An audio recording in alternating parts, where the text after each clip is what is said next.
The Worst Witch by Jill Murphy. Chapter 1. Miss Cackle's Academy for Witches stood at the top of a high mountain surrounded by a pine forest. It looked more like a prison than a school, with its gloomy grey walls and turrets. Sometimes you could see the pupils on their broomsticks flitting like bats above the playground wall, but usually the place was half hidden in mist, so that if you had glanced up at the mountain you would probably not even notice the building was there at all. Everything about the school was dark and shadowy. There were long, narrow corridors and winding staircases, and of course, there were the girls themselves, dressed in black gym slips, black stockings, black hobnailed boots, grey shirts and black and grey ties. Even their summer dresses were black and grey, checked. The only touch of colour there were the sashes around their gym slips, a different colour for each house, and the school's badge, which was a black cat sitting on a yellow moon. For special occasions such as prize giving or Halloween, there was another uniform consisting of a long robe worn with a tail-pointed hat, but these were black too. It really didn't make much of a change. There were so many rules that you couldn't do anything without being told off, and there seemed to be tests and exams everywhere. Mildred Hubble was in her first year of the school. She was one of those pupils who did always seem to be in trouble.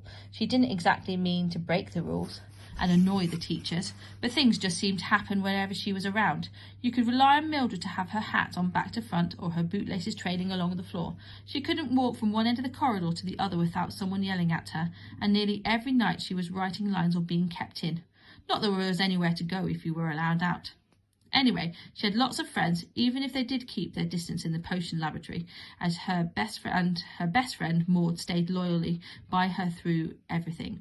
However hair-raising, they made a fun pair, for Mildred was tall and thin with long plaits, which she often chewed absent-mindedly, another thing that she was told off about, while Maud was short and tubby and had round glasses and wore her hair in bunches. On her first day at the academy,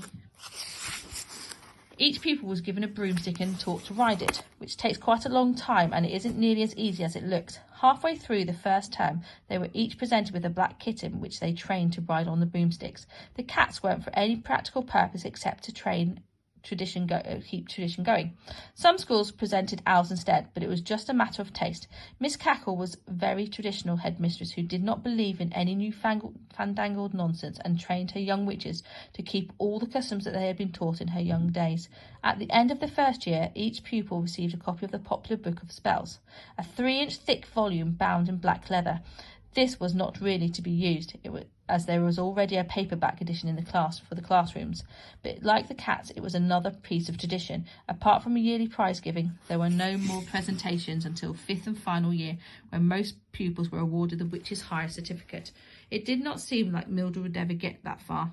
After only 2 days at school, she crashed her broomstick into the yard wall, breaking the broomstick in half and bending her hat. She mended the stick with glue and sticky tape, and fortunately it still flew, though there was an ugly bundle where the ends joined, and sometimes it was rather difficult to control. The story really begins halfway through Mildred's first term, on the night before the presentation of the kittens. It was almost midnight, and the school was in darkness except from one narrow window lit softly by the glow of candle.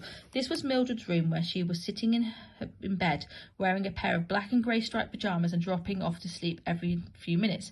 Maud was curled up on the end of the bed, enveloped in a grey flannel nightdress, a black woolen shawl. Each pupil had the same type of room, very simple, with a wardrobe, iron bedstead, table and chairs, and slit windows like the ones that used by archers in castles long ago. There was a picture rail along the bare wall, from which hung a sampler embroidered with the quotation of the Book of Spells, and also during the day several bats. Mildred had 3 bats in her room, little furry ones which were very friendly. She was fond of animals and was looking forward to the next day when she would have her kitten of her own. Everyone was excited about the presentation, and they had all spent the evening ironing their best robes and pushing the dents out of their best hats. Maud was too excited to sleep and had sneaked into Mildred's room to talk about it with her friend. "What are you going to call yours, Maud?" asked Mildred sleepily. "Midnight," said Maud. "I think it sounds dramatic." "I'm worried about the whole thing," Mildred confessed, chewing the end of her plait. "I'm sure I'll do something dreadful, like tread on its tail, or else it'll take one look at me and leap out of the window. Something's bound to go wrong." "Don't be silly," said Maud. "You know you've all way with animals, and for treading on its tail, it won't even be on the floor. Miss Cackle hands it to you, and that's all there is about it. So there's nothing to worry about, is there?" Before Mildred had time to reply, the door crashed open to reveal their former mistress, Miss Harbroom, standing at the doorway, wrapped in a black dressing gown and a lantern in her hand. She was a tall, terrifying lady with a sharp, bony face and black hair dragged back into such a tight knot that her forehead looked quite stretched. "Rather late to be up, isn't it, girls?" she inquired nastily. The girls, who had leapt into each other's arms when the door burst open, drew apart and fixed their eyes on the floor. "Of course, if we don't want to be included in the presentation tomorrow, we certainly are going about it in the right way," Miss Harbroom continued icily. "Yes, Miss Harbroom," chorused the girls miserably.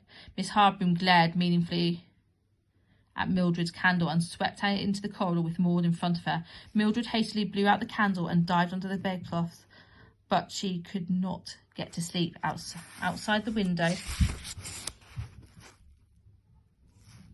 she could hear the owls hooting, and somewhere in the school a door had been left open and was creaking backwards and forwards in the wind.